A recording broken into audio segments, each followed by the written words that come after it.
percaya Tuhan Kau hadir di tengah-tengah kami hari ini. Kami percaya hadirat-Mu melingkupi setiap tubuh, jiwa, dan roh kami. Tidak ada yang sakit lagi. Semuanya mengalami kesembuhan. Batin-batin yang terluka, yang kepahitan, yang ditanamkan oleh setan dalam hati kami dicabut dari ini dalam nama Yesus. Di dalam hadirat-Mu ada kesembuhan. Kami percaya ada mujizat-mujizat yang terjadi di tengah-tengah kami. Keuangan akan berlipat kali ganda mulai bulan ini Tuhan. Kami percaya tidak ada kekurangan lagi bagi anak-anak-Mu. Karena kami percaya ini adalah bulan yang dijanjikan Tuhan. Berkat Tuhan melimpah-limpah dalam kehidupan kami. Terima kasih Tuhan, terima kasih. Sebentar lagi kami akan mendengarkan firman-Mu Tuhan. Berbicaralah kepada kami siap mendengarkannya. Di dalam nama Tuhan Yesus semua percaya katakan, amin. Terima kasih. Tepuk tangan buat present worship hari ini. Terus kita juga harus mengucapkan terima kasih kepada Pak Win karena sudah masang ini 2 kali ya. Kleru yang pertama, yang kedua betul. Ya, tepuk tangan dulu. Terima kasih ya Pak Win ya. Pak Win yang gondrong itu loh. Ya, nanti ibadah raruh jenenge Pak Win ya. Ini untuk persiapan nanti tanggal 26 hari Minggu karena pagi kita ada pesta pecel, takutnya kepanasan. Jadi ditaruh ini enggak panas ya. Nah, Bapak Ibu sekalian, saya percaya bahwa hari-hari ini adalah hari-hari yang sangat luar biasa sekali dalam kehidupan kita masing-masing. Dan saya percaya Tuhan bekerja dengan cara yang luar biasa. Dan pengumuman sedikit nanti tanggal 4 Mei, hari Senin di tempat ini akan ada ibadah pria sejati. Ya, jadi yang pria-pria silahkan datang jam 6 sore. Datangnya jam 5 karena kita siapkan bakar-bakar ya. Jadi nanti akan ada yang dibakar di situ. Jagung bukan orang maksudnya ya. Ya. Karena nanti yang dari Madiun itu bawa tong, enggak ngerti itu cukup 1 orang apa enggak dimasukkan situ, saya enggak tahu ya.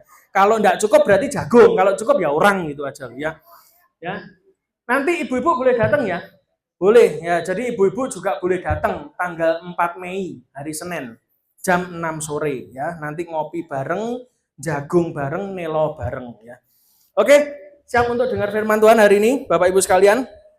Tiba-tiba kemarin Tuhan merubah temanya, jadi hari ini saya tidak jadi marah. Jadi ya karena kalau berbicara kedewasaan rohani marah-marah. Dan saya terkejut kenapa? Karena Tuhan membelokkannya. Saya mau cerita sedikit tentang bulan ini. Jadi saudara supaya ngerti. Hari ini termasuk di pertengahan April sampai nanti pertengahan Mei, kita ini sedang masuk bulan Iyar dalam kalender Yahudi.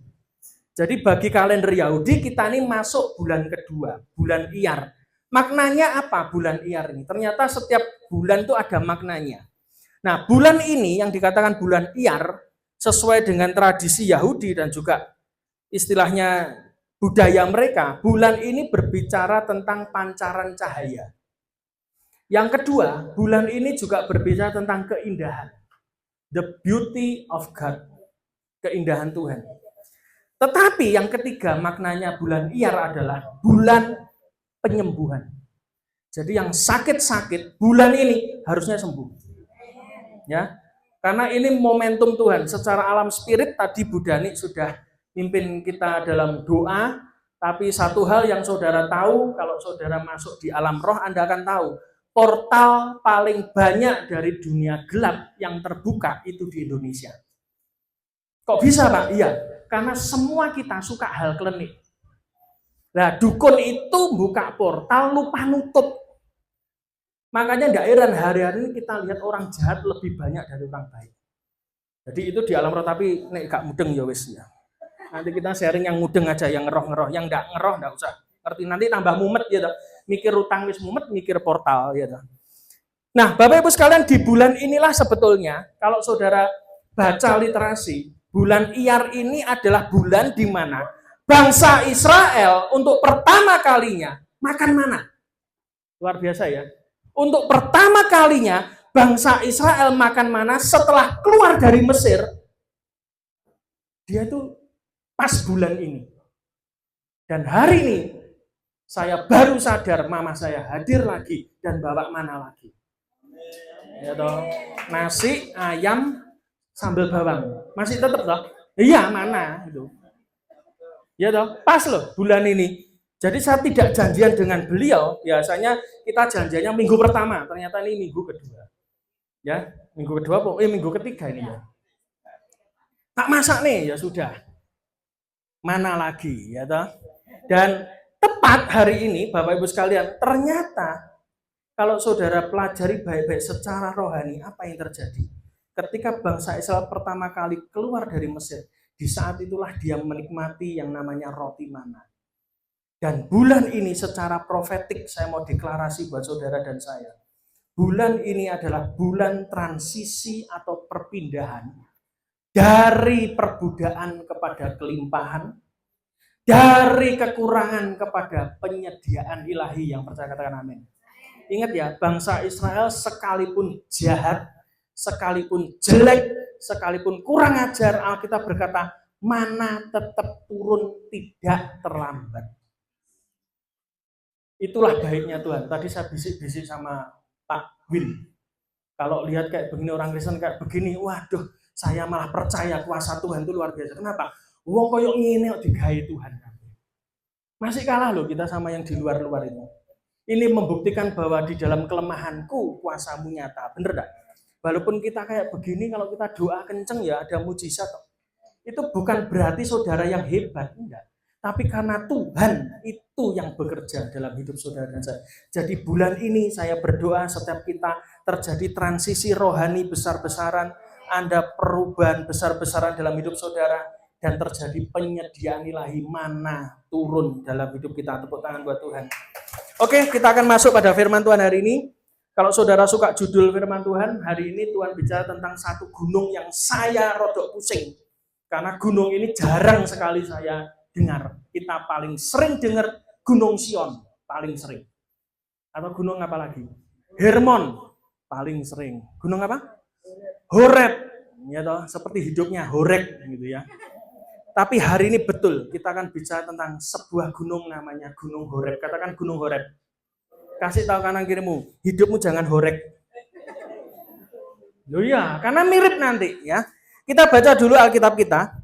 Matius 17 ayat 3. Saya percaya bahwa kebenaran itu paralel ya. Jadi saudara kalau membaca Alkitab, saudara harus ngerti. Saudara tidak akan pernah ngerti kalau tidak tanya Roh Kudus. Kalau saudara tanya Roh Kudus, maka saudara akan dituntun Tuhan. Setiap kebenaran itu akan paralel. Dari perjanjian lama dan perjanjian baru, tidak ada satupun ayat yang bertentangan. Oke, kita baca dulu. Matius 17 ayat 3. Alkitab berkata, maka nampak kepada mereka Musa dan Elia sedang berbicara dengan Yesus. Sudah itu aja. Karena Tuhan tunjukkan ayat ini pertama kali. Saya kaget. Dua orang ini apa persamaannya?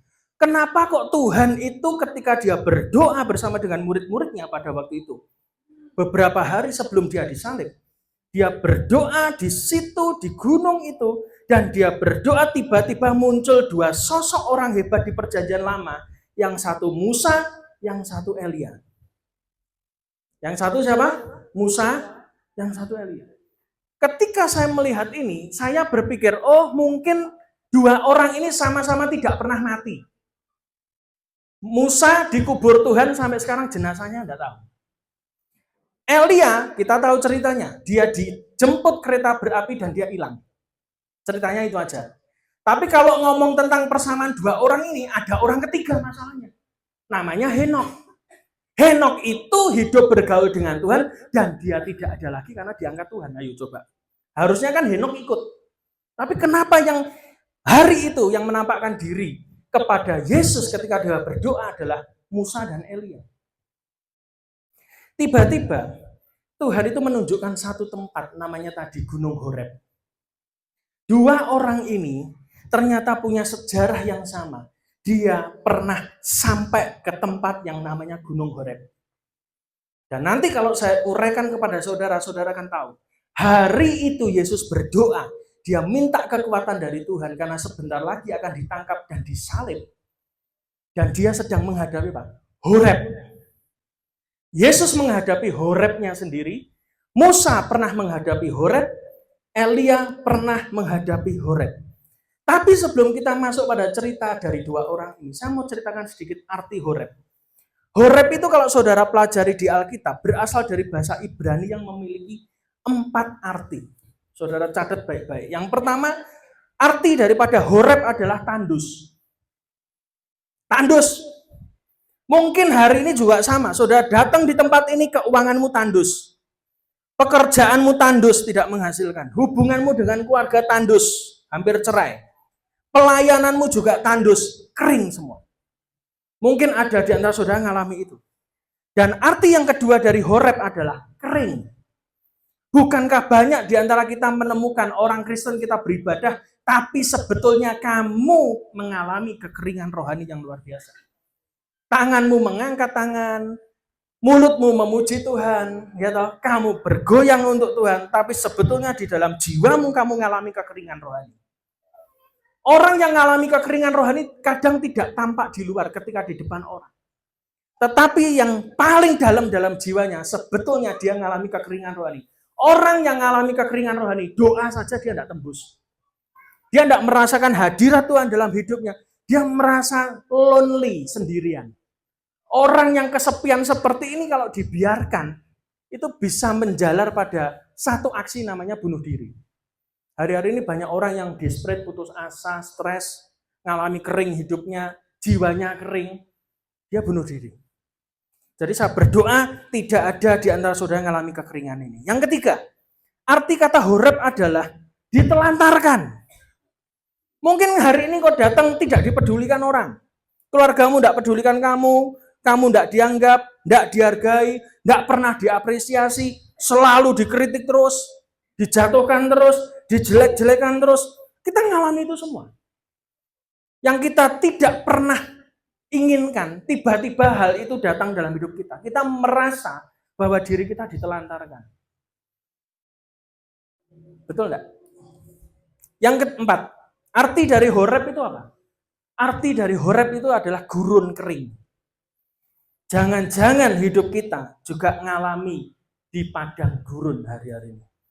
Keuanganmu di padang gurun, rumah tanggamu di padang gurun, isinya panas terus, geger terus, banyak pemicu geger terus, ya toh, membuat kamu stres, membuat kamu putus asa, membuat kamu kecewa, gampang pahit, jatuh, dan segala macam. Keempat hal ini sebetulnya arti dari Horeb. Kalau Sion bagus artinya.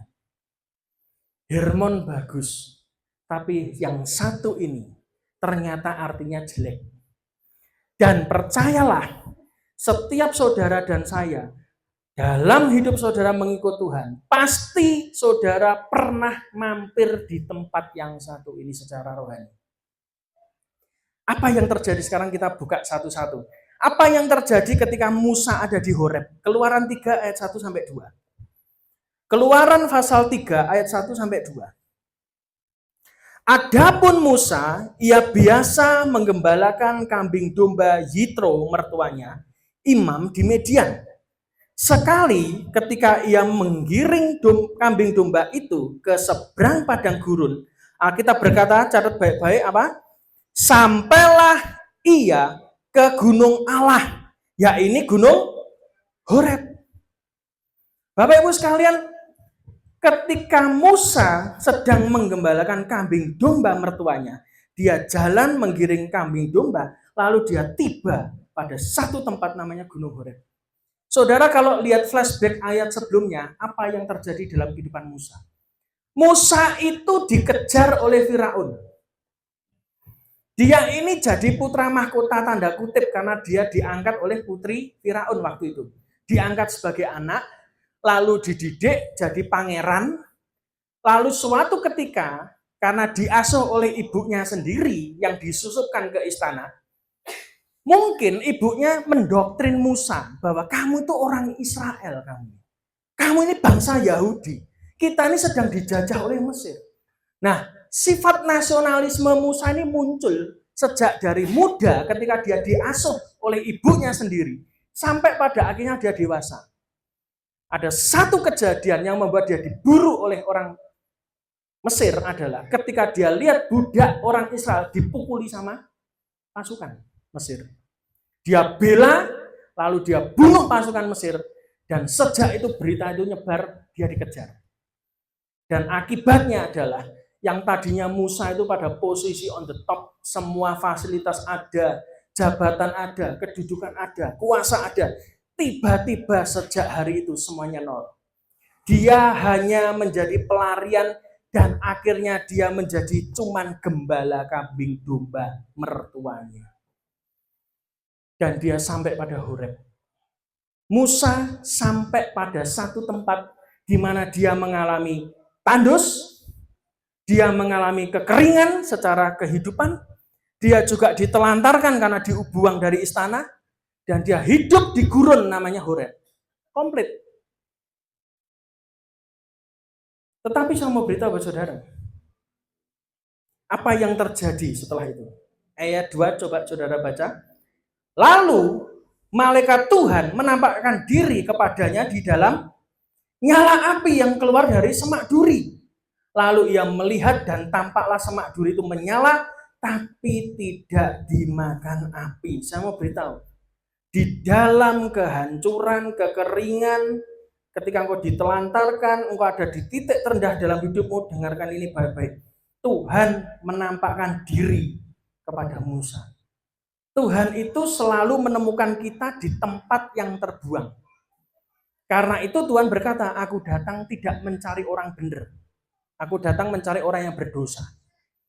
Orang sakit itu butuh tabib, bukan orang sehat, kata Tuhan. Karena itu dia datang untuk mencari dan menyelamatkan domba yang hilang. Mungkin ada di antara saudara mengalami seperti Musa, di titik terendah dalam hidup saudara. Tapi di titik itulah percayalah bahwa Tuhan menjumpai hidup saudara. Kapan saudara bisa nangis? Pasti waktu ada persoalan. Pada waktu saudara senang, saya jamin Anda tidak pernah nangis. Pada waktu saudara mengalami lembah, persoalan, Anda ditinggalkan orang, di situ kamu nangis. Dan kamu datang pada Tuhan. Dan kamu pasti ketemu Tuhan. Karena Alkitab berkata, dia muncul seperti api yang membakar semak, tapi semaknya tidak terbakar. Dalam hidup ini saya merasakan ketika di titik terendah, di saat itu Tuhan panggil saya. Di saat orang lain mengabaikan, di situ Tuhan yang memungut. Karena itu saya berani berkata, Tuhan itu seperti pemulung. Dia selalu menguti barang-barang yang tidak kepake untuk didaur ulang jadi lebih berharga. Amin.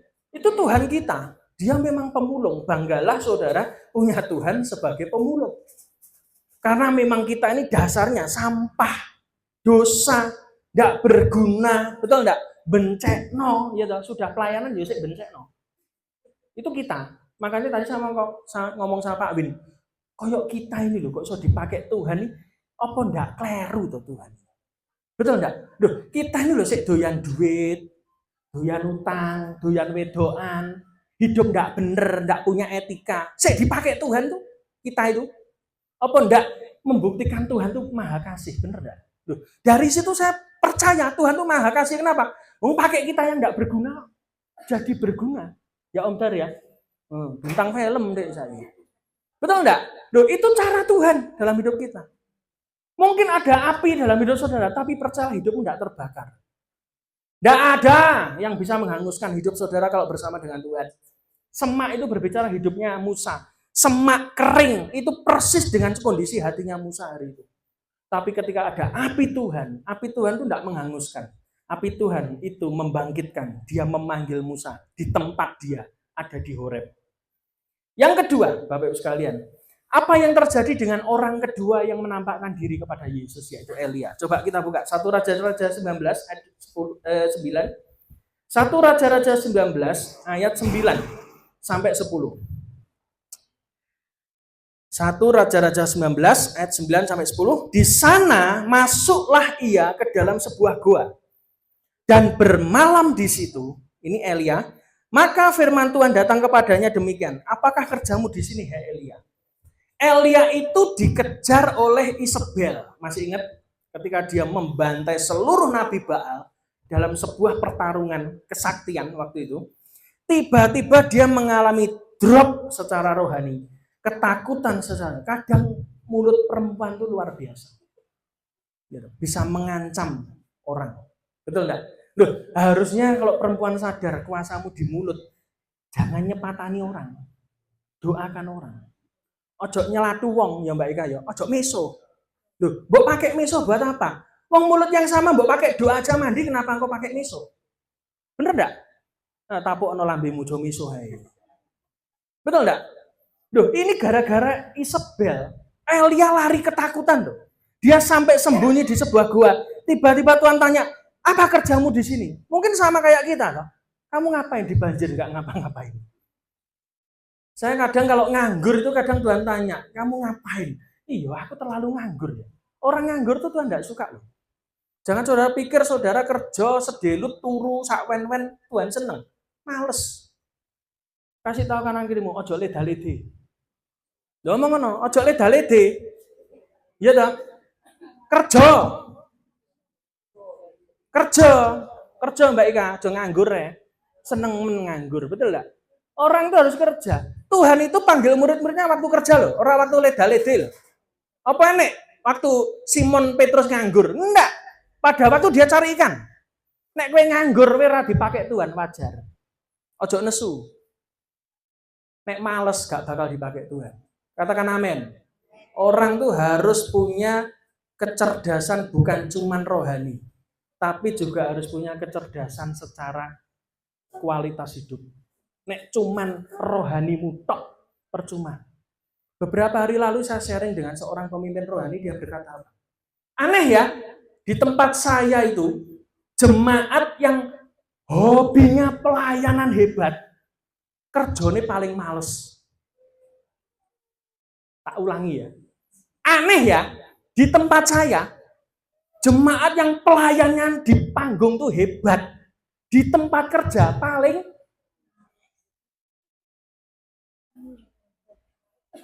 nek kon doa kenceng koyo yo ning panggung. Pelayanan koyo yo di panggung. Nek kon di dunia kerja ngorok. Males. Enggak mau effort sama sekali. Dan itu dia dapat kabar dari mana? Perusahaan yang memperkerjakan pelayan Tuhan itu.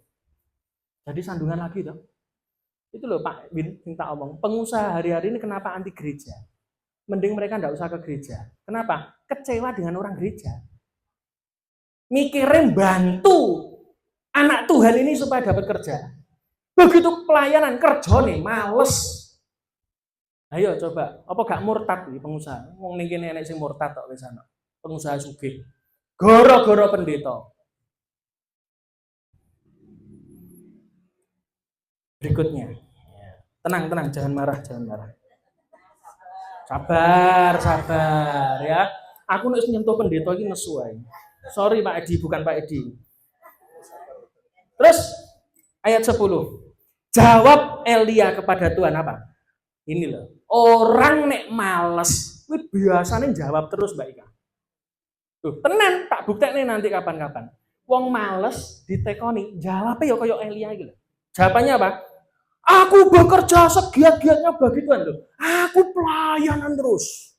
Persis loh, kayak pendeta tadi cerita itu. Aku bekerja segiat-giatnya bagi Tuhan Allah semesta alam. Karena orang Israel meninggalkan perjanjian, nyalahne wong. Dia yang nganggur, dia yang gak entuk kerja, nyalahne siapa? Keadaan. Orang Kristen banget loh. Golek kerja sak angel. Oh, Pak Wine tak telepon langsung moro ya untuk kerjaan. Telepon randang moro ya ora tak kei kerjaan Pak. Loh, jujur loh, ini Pak Win ini tak telepon mesti diangkat. HP-nya rusak tok, gak ngangkat ya Pak Win ya. Karena saya yakin dia enggak punya utang. Sing wong akeh utange ditelepon mesti gak wani ngangkat. Biasanya begitu, Ci. Ya toh, kan wedi to nomor anyar, sapa ki mateng kok ditagih sapa neh. Saya pernah begitu soalnya. Ya toh tagihan macet waktu Covid begitu ada nomor baru, saya sudah girap-girapen. Mateng kon iki PT Ndine sing nagih mateng rong enek duit. Loh, saya juga sama. Tapi belajar Elia juga jawab sama Tuhan, karena orang Israel meninggalkan perjanjianmu, meruntuhkan mesbahmu, membunuh nabi-nabimu dengan pedang. Padahal dia yang bunuh Nabi Baal, nyalahne wong Israel. Hanya aku seorang diri yang masih hidup dan mereka ingin mencabut nyawaku. Self pity. Itu yang harus dibereskan di pria sejati. Jangan punya mental korban. Kasih tahu kanan kirimu, kamu bukan korban. Kamu victory, bukan victim. Ada orang yang merasa, oh enggak bisa ini, susah ini, wes tak coba. Itu mental-mental kayak Elia, stres. Orang yang frustasi dengan keadaannya dia menghadapi Hebron dalam hidup, Horeb dalam hidupnya, dia tiba-tiba self pity. Anda akan nemukan itu. Kemarin saya baru tahu, NPD itu ternyata banyak diternak dalam gereja. Ceken, roh-roh NPD itu. NPD tahu? Gak ngerti ya. Intinya wong ruwet. Yes. Kenapa? Ruwet tapi pengen tampil muncul di itu paling banyak tuh ada di gereja ternyata. Kenapa? Gereja menyediakan panggung untuk orang-orang NPD. Karena itu di tempat kita nggak bisa.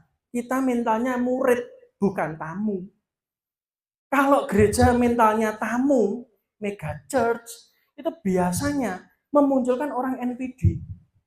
Itu dia jadi kepedene terlaluan, gitu. Sampai dia tuh minta dihargai oleh orang lain.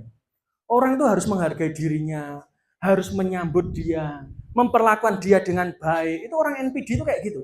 Jadi kalau saudara seurep pengen diajeni, berarti saudara ra ono bedone karo demit. Demit itu suka sajen. Sajen itu berasal dari kata ajen, aji, diajeni. Jadi menungso diajeni, demit disajeni. Jadi kalau saudara pelayanan hanya ingin diajeni orang, dilihat orang, dipuji orang, berarti koyok demit. Ya Pak Julius ya, Pak Julius ini umurnya sudah panjang, mesti delok lah kelakuan wong gereja kono koyok piye. Terus asam garam sudah komplit dia, ya toh. Betul enggak? Ini model kayak Elia tuh dia menghadapi satu gunung namanya Horeb dalam hidupnya. Dia mengalami self pity. Saya mau beritahu buat saudara, jangan-jangan saudara duduk di tempat ini Anda juga mengalami seperti yang dialami Elia. Dia mengalami hancur.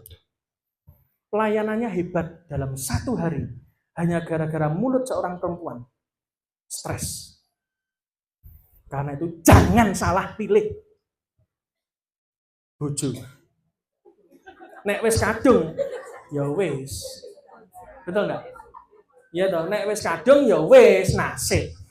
Ya toh. Yang ada itu bukan Tuhan salah, enggak ada. Pernikahan yang salah itu tidak ada. Setelah saudara diberkati di depan pendetamu itu, yang walaupun enggak rohani itu, tapi memberkati saudara, sejak hari itu tidak ada pernikahan yang salah. Yang ada adalah salah pilih. Ngerti? Yang ada apa? Nah, nek salah pilih ra entuk pegat. Entenono mati, ya Om. Nah, iya. Lo kan enggak boleh cerai toh. Harusnya apa? Dipateni sih. Lo kan mati, bener. Ojo mbok racun, ngawur ae. Ya, itu anggap aja itu pikul salib toh. Ya toh. Kan wis salah pilih toh. Ya sudah, itu salibmu. Kadang ada yang salibnya 100 kilo, ya toh, bobote lemu wedokane. 100 kilo maksud, ono sing 80 kilo, ya pikulen terus. Nek pengen lebih enteng ya salibmu kon diet. Ya toh. Tapi banyak dari kita gitu toh. Bukan salah nikah. Pernikahan itu enggak ada yang salah. Selama kamu diberkati di gereja enggak ada yang salah. Tapi salah pilih ya. Tapi kalau sudah kadung salah pilih, ya toh, lakonono. Itu salibmu. Jangan menyesali toh. Bener enggak? Loh, Anda mau menyesali apa dalam hidup? Saya mau beritahu, setiap kali saya ketemu dengan orang yang sudah nikah di atas 10 tahun, kebanyakan penyesalan mereka adalah milih. Duh, kleru. Terus dua anak loh pada kleru. Betul enggak?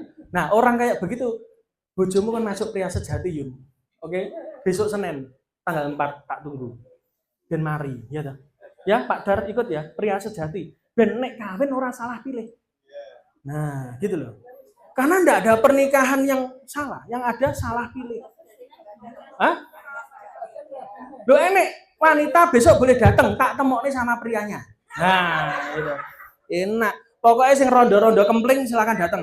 Ya, nanti tak temokne sama sing jomblo-jomblo, ya toh. Om Dar masih available ya, oke? Tersedia dengan baik ya, Om Dar. 1, 2, 3, yes. Nah, motone Pak Win. Nah, Bapak Ibu sekalian, ternyata Musa dan Elia ini ngalami yang namanya kelelahan rohani waktu dia ada di Horeb. Tapi saya mau beritahu apa yang terjadi ketika mereka ada di Horeb. Banyak orang mengatakan Horeb adalah tempat kehancuran, tandus, kering, gurun. Bagi orang dunia ya, tapi bagi anak Tuhan yang kenal Tuhan, Horeb itu adalah tempat peremuan karakter kita. Tapi ketika saudara sudah diremukkan dan saudara submission kepada kehendak Tuhan, maka sama seperti dua orang ini, Musa, dia diutus untuk pergi kepada Firaun. Di mana panggilan itu muncul? Buka sama-sama. Keluaran 3 ayat 14. Firman Allah kepada Musa, Aku adalah aku. Lagi firmannya, beginilah kau katakan kepada orang Israel itu, Akulah aku, telah mengutus aku kepadamu. Di Gunung Horeb, ketika Musa mengalami kehancuran, tapi disitulah Tuhan memberi mandat atau panggilan yang baru dalam hidup. Itu tentang Musa. Di saat di Horeb itulah dia terima mandat Tuhan. Aku adalah aku, pergi kepada Firaun. Katakan kepada bangsa itu bahwa akulah yang mengutus kamu. Musa dari pangeran jatuh jadi gembala. Tiba-tiba diangkat Tuhan menjadi pemimpin bangsa Israel keluar dari Mesir. Saya berdoa ketika saudara hari ini datang dengan kehancuran dalam hidupmu. Saya berdoa di tengah kehancuran itulah Tuhan memulihkan hidup saudara. Dan Tuhan memberi panggilan yang baru dalam hidupmu. Yang percaya katakan amin. Yang kedua, Elia juga diutus Tuhan pada waktu dia ada di Horeb. Bahkan dia disuruh untuk mengurapi seorang raja dan mengangkat Elisa menjadi muridnya. Coba 1 Raja-Raja 19 ayat 15. Firman Tuhan kepada Elia, pergilah, kembalilah ke jalanmu. Kadang dalam hidup ini kalau kita sudah sampai Horeb, Tuhan akan perintahkan kembali ke jalanmu. Kembali kepada panggilanmu. Kamu yang sudah lama tidak melayani, kembali melayani. Kamu yang sudah lama tidak khotbah, kembali khotbah. Kamu yang sudah lama tidak pernah berdoa, kembali jadi pendoa. Tuhan akan bawa kamu ke jalanmu yang pertama. Melalui padang gurun ke Damsyik. Dan setelah engkau sampai, engkau harus mengurapi siapa? Hazael menjadi raja atas Aram. Dia mengurapi raja. Yang kedua, 1 Raja-Raja 19 ayat 19. Setelah Elia pergi mengurapi raja tadi, ia bertemu dengan siapa? Elisa bin Safat yang sedang membajak dengan 12 pasang lembu. Sedang ia sendiri mengemudikan yang ke-12. Ketika Elia lalu dari dekatnya, ia melemparkan jubahnya kepadanya. Dia memanggil muridnya. Elia juga mengalami yang sama. Ketika dia menghadapi Horeb, putus asa, kecewa, self pity, NPD-nya muncul di situ. Merasa dirinya penting, merasa dirinya harus dilindungi, harus disanjung, diproteksi, dan lain sebagainya. Tiba-tiba di tengah kehancuran, Tuhan mengembalikan panggilan. Dalam hidup saudara, percayalah, dengarkan ini baik-baik pesannya. Di mana kehancuranmu, di situ kamu akan ketemu Tuhanmu. Dan disitulah panggilanmu dimulai. Sekali lagi, di mana titik kehancuranmu itu, disitulah kamu akan ketemu dengan Tuhanmu. Dan dari situlah panggilan hidupmu akan dimulai. Kamu gagal di keuangan, Tuhan akan pulihkan kamu dalam hal keuangan. Dan kamu akan dipakai di bidang keuangan untuk menyembuhkan orang-orang lain yang terlilit utang. Kalau kamu gagal di rumah tanggamu hancur, Tuhan memulihkan kamu dari situ. Dan kamu akan dipakai di area yang sama. Kamu akan menyembuhkan pasangan-pasangan yang akan bercerai. Ketika kamu gagal di pelayanan, Tuhan akan memulihkan kamu. Dan kamu akan dipakai untuk melahirkan pelayan-pelayan Tuhan yang lain. Kamu akan mendidik orang di sana. Sama dalam hidup ini. Ketika kamu jatuh di situ Tuhan bangkitkan kamu. Di situ Tuhan akan panggil kamu. Di situ akan Tuhan pulihkan kamu.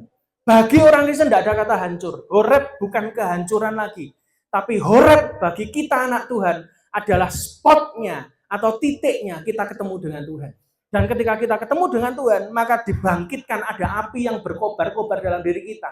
Tapi tidak pernah menghanguskan kita. Kenapa? Karena api itu akan memanggil kita untuk melayani Tuhan. Saya tidak percaya Anda jadi orang Kristen puluhan tahun tidak mau melayani Tuhan. Itu mesti salah. Anda dengar firman. Orang Kristen harus melayani Tuhan. Pakai mulutmu untuk melayani Tuhan. Pakai mulutmu untuk ngajak orang. Pakai mulutmu untuk mendoakan orang. Ketika kamu ketemu orang sakit, jangan takut untuk mendoakan orang sakit. Karena itu panggilan kita. The calling-nya kita cuma satu, melayani Tuhan dimanapun. Saya tidak percaya ada orang Kristen yang cuma duduk, diam, dan mati. Nggak percaya saya. Saya percaya ada orang Kristen yang dipakai Tuhan hari-hari ini. Jadi alat Tuhan yang efektif. Engkau enggak jadi korban. Engkau enggak jadi hancur ketika di Horeb. Enggak. Horeb bukan titik kehancuranmu. Horeb adalah titik kebangkitanmu. Sama seperti saya. Saya cerita kapan hari. Saya ditipu orang 1,5 miliar pembelian rumah. November 2019. Setelah saya nunggu 7 tahun mengalami proses Tuhan, peremuan Tuhan dalam hal keuangan. Tiba-tiba November 2025 saya diberkati ruko nilainya 2 kali lipat. Itu cara Tuhan. Ketika kamu jatuh di bidang properti, kamu bertobat di situ dari ketamaanmu, maka Tuhan akan pulihkan kamu dan bangkitkan kamu di situ. Dan bidang properti itu akan kembali kepadamu. Sama. Kamu jatuh dalam hal apa hari ini? Rumah tangga, keuangan, pelayanan, semua aspek kehidupanmu, bisnismu hancur. Percayalah, Tuhan bisa bangkitkan kok. Saya tidak percaya Tuhan kita adalah Tuhan yang membiarkan kita sendiri. Tidak. Tuhan kita adalah Tuhan yang hobinya memulihkan. Kalau Musa dan Elia dia ngalami Horeb, maka yang terakhir adalah orang yang ketemu dengan orang itu, namanya Yesus. Hari itu dia mengalami Horebnya. Kenapa? Kalau saudara baca di Alkitab, dia berdoa kepada Tuhan, biarlah cawan ini berlalu daripadaku. Tapi bukan kehendakku, kehendakmu. Itu adalah Horebnya Yesus di Taman Getsemani. Dia ngalami titik itu juga. Musa ngalami Horeb, Elia ngalami Horeb, tapi Yesus pun juga ngalami Horeb. Dan ketika dia berhasil melalui itu, buahnya adalah saudara dan saya hari ini ada di tempat ini.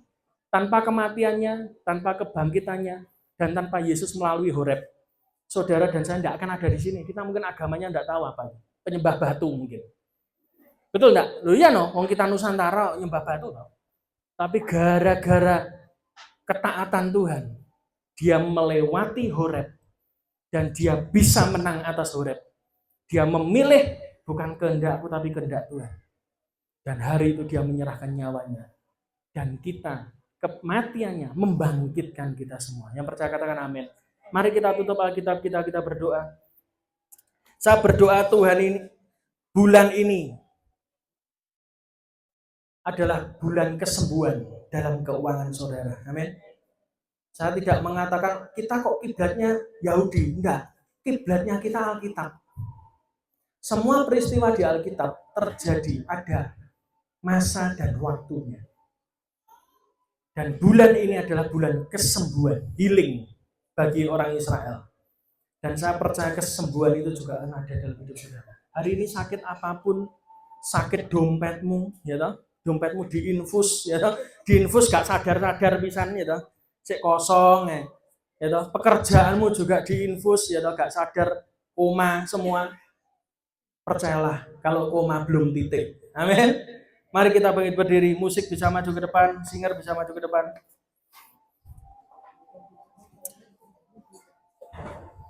Hari ini saya tergerak untuk kita mulai mendoakan beberapa gereja, nanti saya akan pimpin saudara. Kita juga akan berdoa untuk beberapa orang.